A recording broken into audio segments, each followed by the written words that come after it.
Itu dia Johor mari VCS 3502.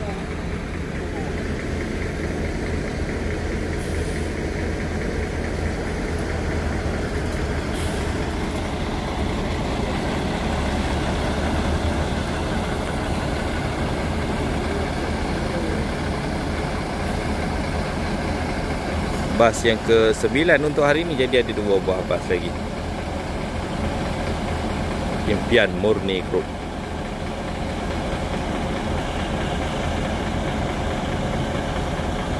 Assalamualaikum guys, apa khabar semua? Selamat pagi-pagi, selamat petang-petang, selamat malam-malam. Alhamdulillah hari ini 21 Jun 2025 you berada di Pusat Pernikahan Barakah Jalan Pemimpin Kampung Manja. So hari ini info ada 11 buah bas yang sampai.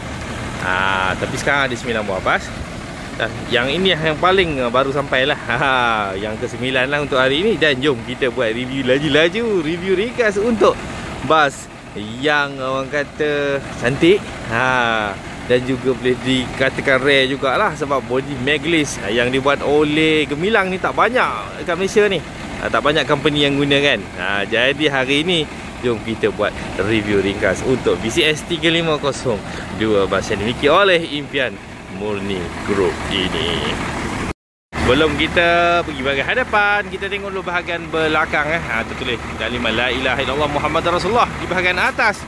Dan inilah corak yang ada di bahagian belakang bas ini. So kalau kita tengokkan mentol lampu dah tukar kot.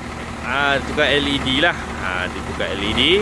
So siapa yang nak menggunakan perkhidmatan bas Impian Murni Group boleh hubungi nombor telefon yang tertera 017 7333 094 atau 096 118 596.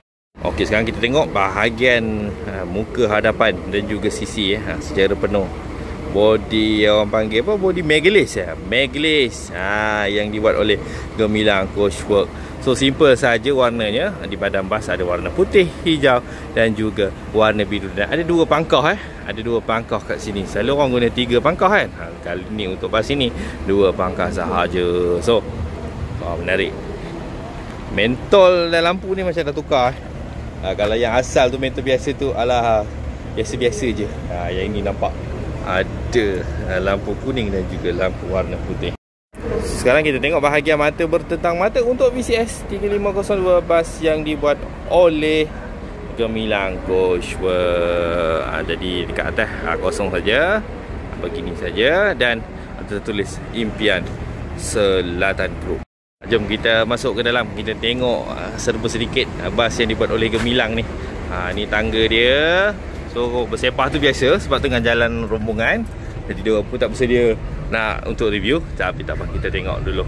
Seat yang digunakan adalah dibuat oleh Orient. Seat yang berwarna biru.